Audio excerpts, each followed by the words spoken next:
स्वामी जी, इसका मतलब ये हुआ कि आज की शिक्षा जगत में बुद्धि का विकास तो इतना शार्पनेस हो गई है, लेकिन जैसे एक तलवार होती है, तलवार की धार तो तेज हो गई है, लेकिन उसको उसका म्यान नहीं बनाई गई है। अध्यात्म रूपी म्यान जो उसका कवर होता है वो नहीं है, उसकी वजह से ये हो रहा है। आपके कहने का तात्पर्य स्वामी जी, हम आगे बढ़ते हैं तो आजकल ये घरों में, परिवार में आपसी संबंध टूट रहे हैं, डाइवर्स हो रहा है, और भाइयों में संबंध अच्छे नहीं हो रहे हैं, माता पिता में व्यवहार अच्छा नहीं हो रहा है।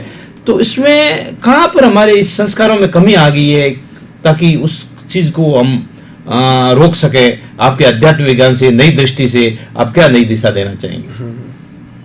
सबसे पहली बात ये, हमारी कमजोरी क्या हो गई, आज हमारा जीवन भौतिकवाद वाला हो गया। क्या हो गया? भौतिक।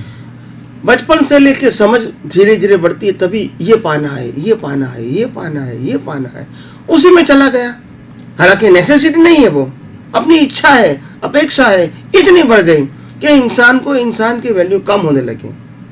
आज हस्बैंड और वाइफ दोनों 1 घंटा साथ में बैठ के बात नहीं कर सकते, क्योंकि वो क्या तो नौकरी, या तो बिजनेस, या तो टीवी, या तो मोबाइल, कंप्यूटर में इतना डीप हो गया ताकि जीवंत व्यक्तियों के साथ उसका परिचय कम हो गया, खत्म हो गया। और इसीलिए जब व्यक्ति व्यक्ति के साथ बात नहीं करती है, धीरे धीरे रिश्ते बिगड़ते हैं। धीरे धीरे को लगता है कि मेरे पति को मेरे के लिए समय नहीं है, बच्चे को लगता है कि मेरे माता पिता को मेरे के लिए समय नहीं है। तो इस प्रकार से धीरे धीरे पहले अंतर मन में बढ़ता है, फिर भाषा में अंतर बढ़ता है, और फिर तन यानी फिर सेपरेशन होता है। तो पहले अंतर मन में बढ़ता है, बाद में भाषा में, और बाद में एक्शन में होता है। तो ये 3 प्रकार का अंतर है, ये प्रक्रिया है।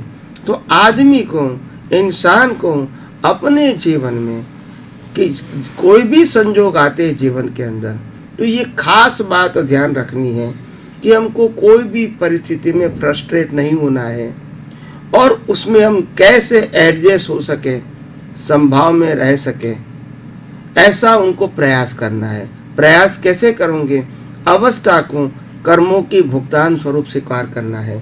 अवस्था को व्यक्ति ने ऐसा किया, उन्होंने ऐसा किया, उन्होंने ऐसा किया, या तो मैंने ऐसा किया, वो भी मानने की जरूरत नहीं है। और यही समझो कि ये सब कुदरती रचना है, और उसके लिए किसी को ब्लेम और क्लेम नहीं करो। तो ये धीरे धीरे जड़ के साथ अपना संबंध कम करते रहो, जीवित व्यक्तियों के साथ अपना संबंध बढ़ाते रहो, और बढ़ाते बढ़ाते हम अपने जीवन में इतना फ्लेक्सिबल बन जाए ताकि हर परिस्थिति को हम स्वीकार कर सकें। और यही आगे बढ़ने का रास्ता है। पहले हमारे में हम जब साधनों की कमी थी, संपत्ति की कमी थी, खाने पीने और कपड़े की कमी थी, घर में कोई सुविधा नहीं थी, फिर भी हम लंबा जीवन जी सकते थे, तंदुरुस्त जीवन जी सकते थे, मानसिक भी शांति थी, समाधान थी, इच्छाएं कम थी, अपेक्षाएं कम थी। तो आज इच्छा अपेक्षा इतनी बढ़ गई कि हमारा जीवन में 24 घंटा भी हमको कम पड़ता है इसको पूरा करने में। और इसीलिए ये फ्रस्ट्रेशन होना, सेपरेशन होना, ये तो जीवन का एक भाग बन गया है। तो आदमी को अपने जीवन को संयमित करना है, अपनी जरूरियात को संयमित करना है, अपनी सोच को संयमित करना है। यही रास्ता है ताकि जो समय मिले, जो संजोग मिले, उसके साथ हम एडजस्ट हो सके और अपना जीवन स्थिर और शांत और समाधान से और समभाव से हम जी सकें।